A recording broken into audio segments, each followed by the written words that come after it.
திமுக எம்பிக்கள் ஆலோசனை கூட்டம் திமுக தலைவரும் முதலமைச்சருமான மு.க.ஸ்டாலின் தலைமையில் சென்னை அண்ணா அறிவாலயத்தில் தொடங்கி நடைபெற்று வருகிறது.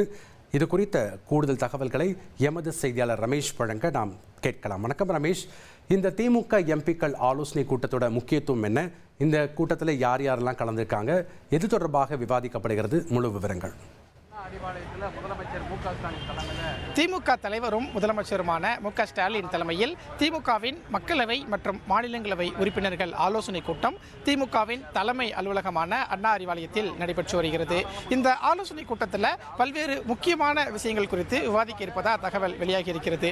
பொதுவாக திமுகவினுடைய எம்பிக்கள் கூட்டம் என்றால் நாடாளுமன்ற கூட்டத்தொடர் தொடங்குவதற்கு ஒரு சில தினங்களுக்கு முன்னர் தான் நடைபெறும். ஆனால் இந்த முறை ஒரு மாதத்துக்கு முன்பாகவே இந்த எம்பிக்கள் கூட்டம் அப்படிங்கிறது நடைபெற இருக்கிறது.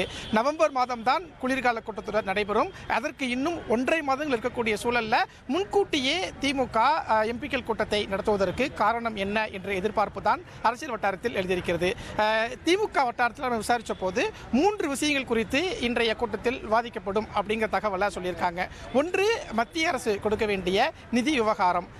நிதி விவகாரம் சம்பந்தமாக ஏற்கனவே திமுக எம்பிக்கள் நாடாளுமன்றத்தில் பல்வேறு வகையில் குரல் எழுப்பியிருக்காங்க. அந்த நிதி விவகாரம் குறித்து ஆலோசிக்கப்படும் சொல்லியிருக்காங்க. இரண்டாவது, ஜிஎஸ்டி விவகாரம் சம்பந்தமாகவும் இன்றைய கூட்டத்தில் ஆலோசிக்கப்படும் அப்படின்னு தகவல் தெரிவிக்கப்பட்டிருக்கிறது. மூன்றாவதாக, இந்திய தேர்தல் ஆணையம் மேற்கொள்ளக்கூடிய வாக்காளர் பட்டியல் சிறப்பு தீவிர திருத்தம், இந்த விவகாரம் இன்றைய கூட்டத்தில் அதிகம் விவாதிக்கப்படும் அப்படிங்கிற தகவலை தெரிவிச்சிருக்கிறாங்க.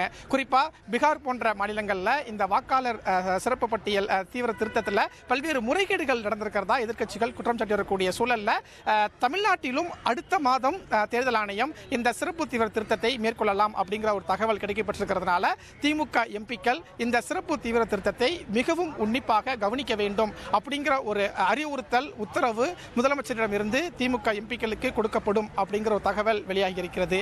அதே மாதிரி ஒவ்வொரு சட்டமன்ற தொகுதிக்கும் இப்ப திமுக எம்பிக்கள் பொறுப்பாளர்களா நியமிக்கப்பட இருப்பதா தகவல் வெளியாகி இருக்கிறது. ஏற்கனவே ஒவ்வொரு எம்பிக்களுக்குமே ஒரு 6-7 சட்டமன்ற தொகுதிகள் வரும் அவங்க தொகுதியிலேயே.